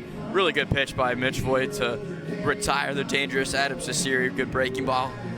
Slows him down, and we'll get a meeting at the mound with a run around and one out. Yeah, if you're Mitch Voigt, I'm sure that he would really love to finish this game off, but he's got 107 pitches. Now, Mitch Voigt got the start for Michigan today. We assume that he will be the DH on the other side of the inning. He is due up as the leadoff man for the Wolverines, but he went 7 1/3 innings today with 107 pitches, 75 of those for strikes. He didn't walk anybody. I mean, he was just pounding the zone. Almost 75% of his pitches were in the zone. Yeah, not bad when your Sunday starter can get you all the way to the 8th inning and get 7 1/3. Extremely strong innings from Mitch Voigt. Penn State here as well on the verge of dropping its first series of the season. To this point, the Nittany Lions have not lost a series. They've been so resilient. They've been really good at coming back in deficits, coming back after losing a game, and here in Big Ten play, looking for a late rally. Yeah, a few notes on Voigt. It's his third longest outing of the season. That has the fewest amount of runs that he has allowed. And you mentioned it, he was perfect for a pretty long stretch of innings. Yeah. Didn't allow a hit, didn't even allow a walk, and that's pretty big contrast with Penn State's biggest issue of the weekend was walks, hit by pitches, and other things that just allowed free passes for Michigan. And Voigt just didn't allow any free passes today, and that's what allowed him to basically be perfect. Yeah, Marr fouled one off there to make the count 2-2. Voigt still responsible for the runner Jakonski at second. Marr fouls another off, but without Jakonski, he gave up just 2 runs, and only one of those was earned. Just really can't say enough about the sophomore who bats both ways. Maybe the most disappointing thing about Mitch Voigt's day to this point is he doesn't have an extra base hit, which stops a streak of an extra base hit in every game he has started, as that one gets away from the catcher Will Rogers and allows Jakonski to advance 90 feet. And there haven't really been that many extra base hits for Michigan, just 3 doubles on the day, and they've scored 11 runs, so 11 runs on 10 hits, so that kind of just portrays that consistent idea that Penn State's walks have just really hurt them today and throughout this weekend series. Full count to JT Marr. And Marr is really up there battling. You have to be, you have to admire the approach from JT Marr in this deficit in this hole, just to be such a pro and go up there and foul a lot of pitches off. He's seen 8 in this one.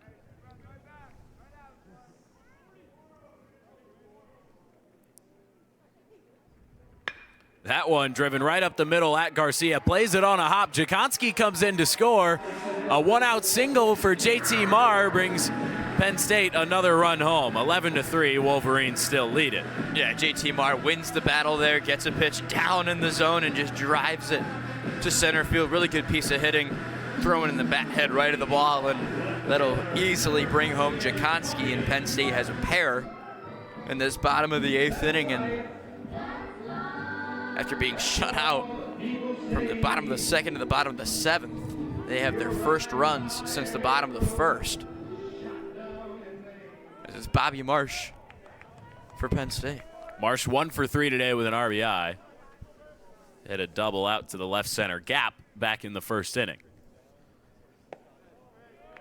So the first pitch that misses from Slaton. And with JT Marr over there at first base, not a ton of speed.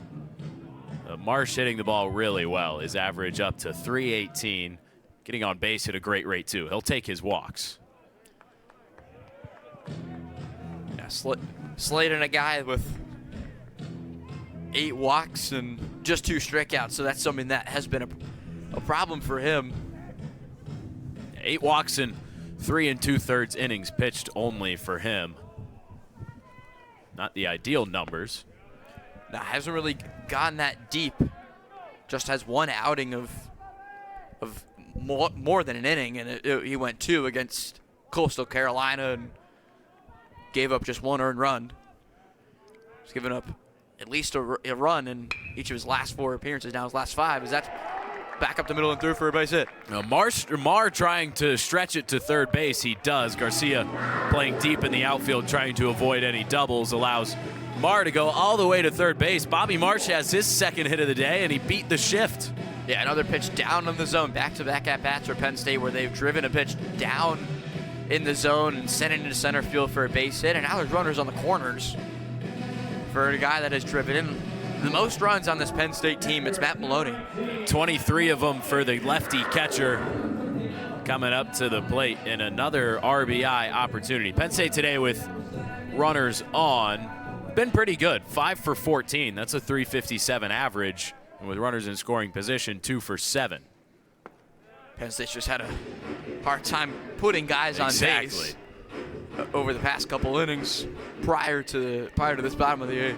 Yeah, Michigan has put 27 guys on, has had 27 at bats with guys on today, while Penn State has had just 14. Maloney grounds one left side. That's going to get through and score. Marr.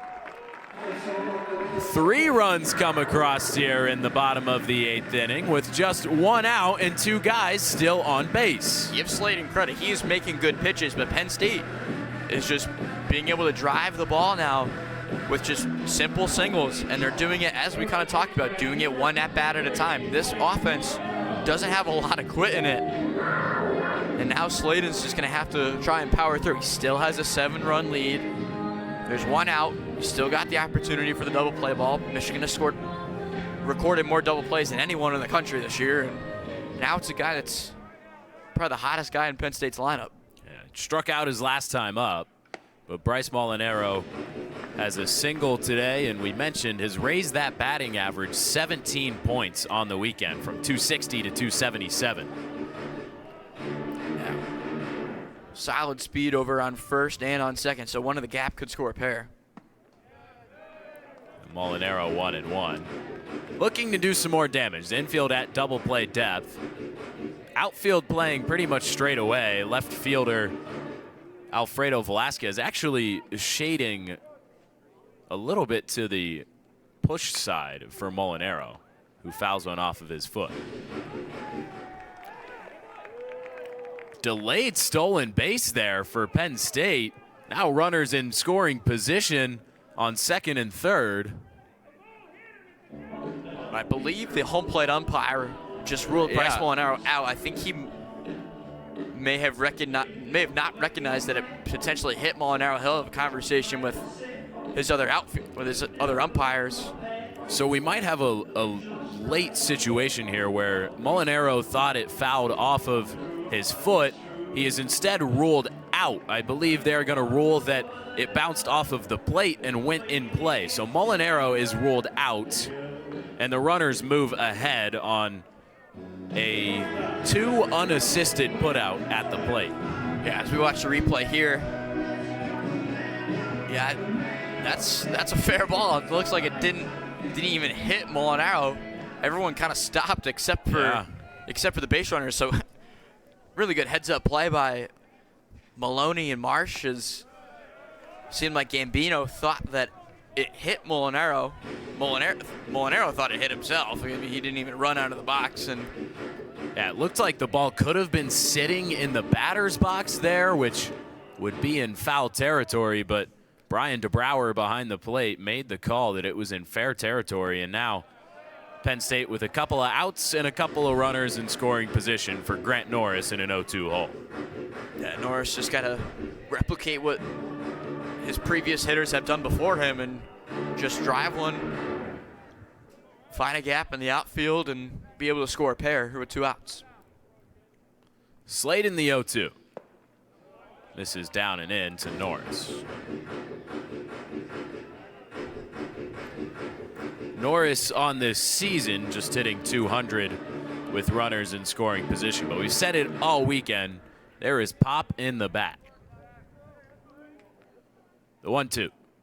Swung on, grounded right up, back off the pitcher, hit off Slade, and Norris is going to reach and score a run from third. Bobby Marsh comes home, and runners remain at the corners with 2 outs. Grant Norris gets a job done on a ball that hits the pitcher. Yes, this second time this weekend he's hit a ball no further than the mound, and it's generated a run. He had the walk-off kind of excuse me swing on Friday that won the game for Penn State, and now gets one that Sladen was unable to handle, and it'll go down as a hit. It will. That's a tough play for Sladen to make. Yeah, that is a tough play, especially the way he falls off the mound like that. It's tough to get in a defensive stance quickly, and Penn State has 4 here in the bottom of the 8th. And Taven Kelly at the plate for the Nittany Lions. 0 for 3 today, his first start of the weekend. He's played good defense, made a couple of nice grabs out in center field. Yeah, he's always been known for his defensive prowess and his ability to hit the long ball, but got to increase that average just a bit. And with 2 outs, Penn State still chasing 6, but has put together a nice 8th inning here. 4 runs have come across already and might not be done yet. Sladen peers in for the sign. Has Grant Norris at first base. He bounced it. Maloney is going to come home easily for another run. Norris to second base. Penn State still cutting into this lead. Michigan 11-7. Yeah, that's one that's just going to get away from the catcher. That ball just jumped out of the hand of Sladen. That one just completely just flew up in the air off the chest of the catcher, Will Rogers, behind the plate. And now Penn State's able to scratch it across now 5 here in the bottom of the 8th. And this team showing that it doesn't have quit in them. Excuse us, that is 11-6, the Michigan lead. Taven Kelly ahead in the count, gets a 4-pitch walk off of Slaton. There is throwing over in the Michigan bullpen as crazier things have happened for sure. This would be a crazy rally for Penn State.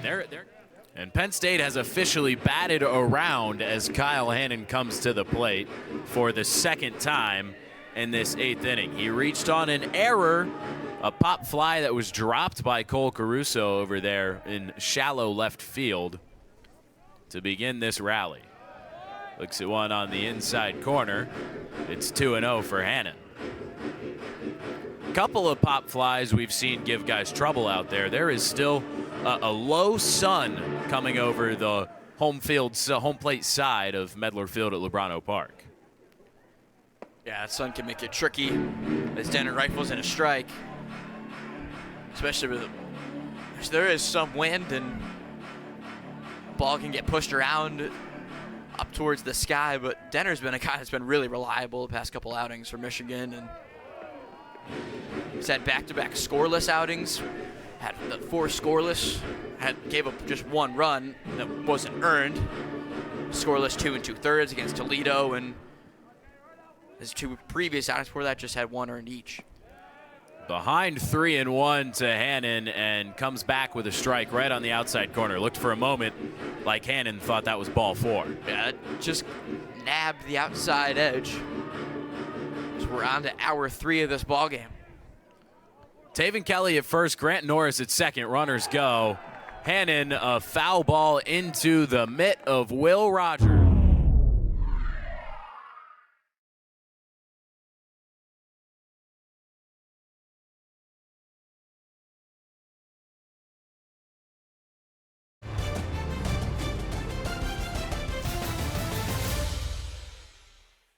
Guy that hasn't pitched too much, but guy that's got a 4-seam fastball, slider, changeup, and a cutter for the lefty. Another redshirt freshman. The lefty has worked 3 different appearances and went long outings against Monmouth and Davidson. 2 2/3 against Monmouth, 2 against Davidson. Only gave up 1 run against Monmouth and 4 against Davidson before a scoreless inning of work against St. Bonaventure in the midweek this week. He faces Mitch Voigt, who moves to DH for Michigan after a long pitching appearance. So 1 hopper hit hard at Kyle Hannon, makes the play smoothly over to first for the first out of the inning. Yeah, that ball was scolded by Mitch Voigt, one of the harder balls that he has hit this entire weekend, but Hannon makes a really nice play. Chest high hop goes down, and we need to make the play, and there was a strike to Jakonski at first for the opening out here at the top of the 9th inning. Michigan trying to tack on a couple more insurance runs with Steven Hrustich looking at a strike. Wolverines have a 5-run lead after plating 9 in the 7th inning. They've scored in 3 consecutive innings to this point, 1 in the 6th, 9 in the 7th, and 1 in the 8th. But no lead is safe here at Medler Field at Lebrano Park. We have seen a lot of really fun baseball games this weekend and a lot of games out of the ordinary, to be sure, as Lordi hits Hrustich and a little bit of an angry bat throw from him. That might not have felt too good. Yeah, and the cold, that one's probably going to sting a little bit, and this kid goes out to get it once again. But Lordi guy, they just want to see just pound the strike zone. That got Hrustich right above the kneecap. So Will Rogers will now step in. A 1 for 4 today with a run. This one popped up high on the infield. Hannon going back into the shallow right field grass. He's got it. No trouble with that one. Like we said, seen a couple of issues with pop-ups today, but Hannon does that one well. And 2 outs now for Lordi in the top of the 9th. Yeah, fly ball had a ton of English on it, a ton of movement. Hannon had to go a pretty good distance right in the outfield grass to corral it, using that glove to hide his eyes from the sun, and there's 2 outs quickly. Dylan Staton has probably been the best hitter for Michigan today as he takes one, almost hit him on the inside. He's 3 for 4. He's driven in a couple of runs, has a walk as well and a double. Just a great day for the first baseman that has also moved over and played a little bit of second base. The runner at first goes. They caught him, but Jakonski could not catch the pickoff throw, and now Hrustic going to move all the way to third base. A throwing error on Lordi, in one where Jakonski looked like he might have just taken his eyes off of it. Part of that wild 9-run 7th inning. And that double he hit all the way to the wall. As that strike catches just a bit of the inside corner. 3-1 now on Stanton. Derek Cease out there in the bullpen as well, should Penn State need him. Stanton swing and a miss. 3-2, load the count. Good pitch on the outer half by Lordi. Got Stanton off his front foot, got him leaning in the swing. The redshirt freshman lefty Lordi trying to work a scoreless top of the ninth. Full count. Swing and a miss. Lordi gets Stanton down on strikes. Gives Penn State a chance. Chasing 5 heading into the bottom of the ninth. A really good pitch here from Lordi. Yeah, really good pitch on the outer half. And that breaking ball gets him and we head to the bottom of the ninth. Penn State down to its last 3 outs.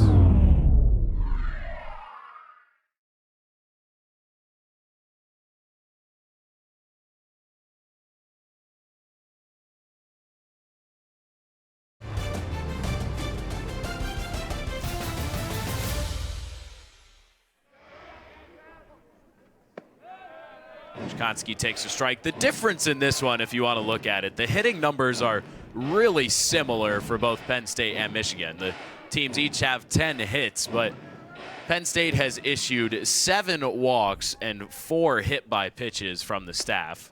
Jakonski sees one high. 11 free bases to go along with 3 errors in the field. Meanwhile, just 1 error for Michigan, and the starter, Mitch Voigt, did not walk a batter. Jakonski gets under one. This is high up in the air. The shortstop going out for it, but A.J. Garcia, the center fielder, calls him off and makes the grab. Yeah, going back to what you were just talking about in terms of the errors, 7 errors in the last 2 games for Penn State. They had 4 yesterday. They have 3 today. That's just not what you're looking for from a defensive perspective, because that is just allowing Michigan to continue to progress offensively. And they've really generated some serious offense in large part because of Penn State's miscues over the past 2 games. Yeah, absolutely right. Adam Cecere takes one off the inside corner. I mentioned a defensive change for Michigan that actually came last inning. Jack Counsell out there at second base. He is a freshman, came onto this roster, the son of Chicago Cubs manager Craig Counsell, longtime Brewers manager. There are a ton of MLB connections with this Michigan roster. We talked about assistant coach Josh Fagley yesterday, former catcher in the big leagues. Now Adam Cecere trying to get on base in the ninth. Yeah, Cecere, a guy that's 0 for 4 today, will probably tell you this hasn't been his best weekend. Yeah. But he's a guy that when he's on, he's one of the better players in the Big Ten, if not in the country. One of just a handful that has 37 or more home runs as an active player. Ahead in the count, 3-1. You need base runners any way you can get them when you are trailing by 5 in the bottom of the ninth. Yeah, just got to find a way to either work a walk or find a way to drive one. Cecere flares one to the left side. It's out of play.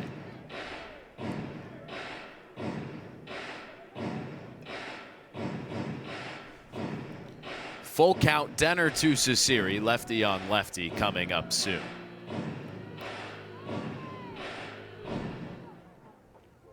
Lordi works only out of the stretch. Nobody on base. Got Cecere looking.